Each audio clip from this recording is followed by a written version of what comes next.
Congrès de la dynamique unitaire ce matin à leur siège d'Akébé. Élection du président du syndicat du ministère de l'Intérieur. Madame Ningon Marie a été portée à la tête de ce syndicat. Mesdames et messieurs, bonsoir et bienvenue dans cette édition d'information. La dynamique unitaire a tenu un congrès à leur base ce samedi 22 avril 2017. Le but de cette rencontre était d'édifier les membres de ce syndicat sur l'opposition face au dialogue politique. Le compte rendu avec Fabiola Mengue sur les images de Yasser Nicolando. La Confédération syndicale dynamique unitaire a exprimé le but de son congrès qui consiste à réitérer sa position quant aux assises d'Angondji qui se tiennent présentement.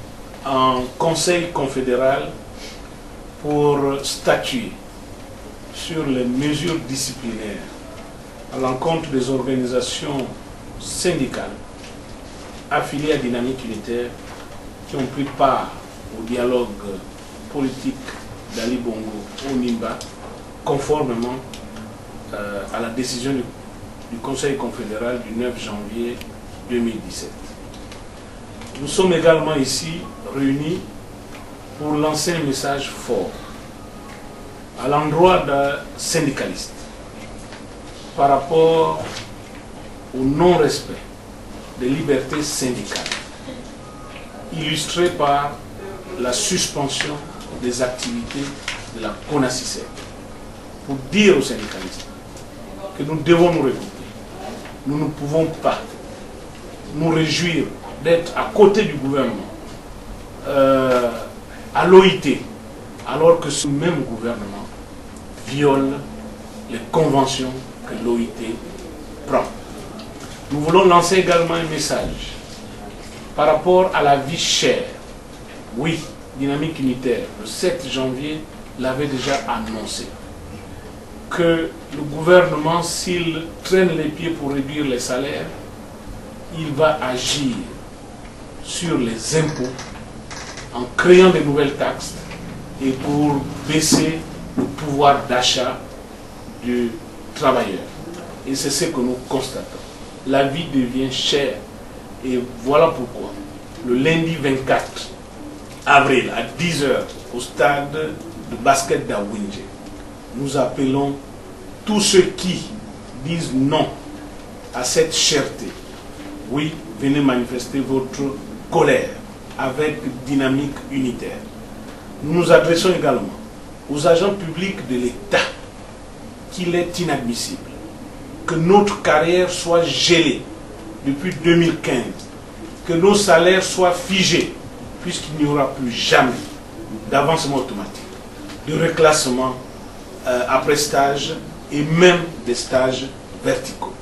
Donc à cela également, nous demandons qu'ils soient présents ce lundi 24 avril à 10 h au stade d'Awinje pour qu'ensemble nous montrons au gouvernement que nous ne sommes pas d'accord et qu'il vienne sur la table de négociation parce que nous rejetons toutes les mesures d'austérité qu'il a eu à prendre parce que ça tue le pouvoir d'achat du travailleur. Le message est clair, la dynamique unitaire ne laisserait quiconque aller à l'encontre de la décision de non-participation par cette centrale syndicale au dialogue politique.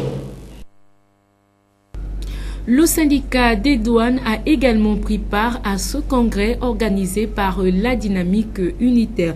Retrouvons Fabiola Mengue et Yasser Nicolando dans ce reportage. La secrétaire générale du syndicat national du personnel de douane, Madame Matéa, a donné sa position aux côtés de la dynamique unitaire face à leurs différentes revendications à leur tutelle. Nous observons un piquet de grève eu égard à l'Assemblée générale qui a eu à 21 le 21, c'est-à-dire le 21 avril 2017, au terme d'une grève d'avertissement que nous avons eu à faire. Nous n'avons pas eu gain de cause, alors la base a décidé de rentrer dans une grève générale illimitée. Ils ont réaffirmé qu'ils continueraient leur grève tant que leur hiérarchie ne prend pas en compte les différents points déposés sur la table de négociation. Le personnel de douane lance un appel à leur tutelle pour résoudre les différents maux qui minent ce secteur. Ils sont au micro de Fabiola Mengue sur les images de Yasser Nicolando. Un cri d'alarme fort exprimé par les personnels de douane. Monsieur Elouj Vono, inspecteur des douanes, décrit les différents points de leur grève. Tu as pu penser à la douane. Parce qu'en dehors du pétrole, la première force du Gabon, c'est la douane. Et nous disons, nous sommes la mamelle de l'État. Il est anormal qu'on puisse passer des mois et des mois sans qu'on soit payé convenablement. D'où pourquoi aujourd'hui nous sommes obligés de rentrer en grève afin d'attirer l'attention de nos chefs. Nous ne faisons pas de la politique en tant que syndicalistes, mais nous voulons discuter avec des partenaires afin de résoudre des problèmes qui concernent la douane gabonaise. Et aujourd'hui, je pense qu'il est temps qu'on puisse regarder la maison douane, ce qui ne va pas. Espérons que d'ici là, tout rentre dans l'ordre, car un pays paralysé dans tous les secteurs est un pays au bord du gouffre. Activité au ministère de l'Intérieur avec l'élection du président du syndicat de ce ministère. Au terme de l'Assemblée générale élective, Madame Ningon Marie a été portée à la tête du syndicat au détriment de Maurice Obian, président sortant. Était présent pour le compte de notre rédaction Arnomba Bekong et Bertrand Koumileka. 52 inscrits, 49 votants, bulletins blancs ou nuls 2. Ainsi se présente le collège électoral de l'Assemblée générale élective du syndicat du ministère de l'Intérieur Sinami à l'immeuble du dit ministère au Delta Postal. Les électeurs devaient départager deux candidats, Maurice Obian, le président sortant, candidat à sa propre succession, et Madame Ningon. Dans l'amphithéâtre ayant file indienne, chacun à tour de rôle a procédé au vote du candidat de son choix. Au terme du dépouillement, les agents du ministère de l'Intérieur découvriront qui est leur nouveau leader. Sur deux candidats, au nom de M. Obian Maurice et Madame Ningon Marie Sidela, ils ont eu respectivement Madame Marie Sidela 29 voix contre 17 voix pour M. Obian Maurice. Sur 52 inscrits, 49 votants et 2 bulletins blancs. Sur ce, Madame Ningon Marie Sidela est déclarée. Le nouveau président du syndicat du ministère de l'Intérieur, lors de ses premiers sentiments face à la presse, pense déjà aux chantiers prioritaires. Au domaine du transport, en fait, veiller à ce que nous puissions remettre sur pied le bus que l'ancien bureau a pu nous obtenir par tous les moyens. Parce que nous savons tous qu'en ce moment à Libreville, vraiment le problème du transport est récurrent. Les primes qui nous sont allouées pour le transport ne suffisent pas. Donc c'est d'abord ça la première étape. Au moins ça, puisque le bus est là, facilement nous pouvons le mettre en circulation. Les prochains chantiers s'attaquer à la formation professionnelle. Et ensuite l'équité entre tous les agents, permettre à tous les agents de participer au déroulement des élections, c'est-à-dire la phase préélectorale, la phase post-électorale.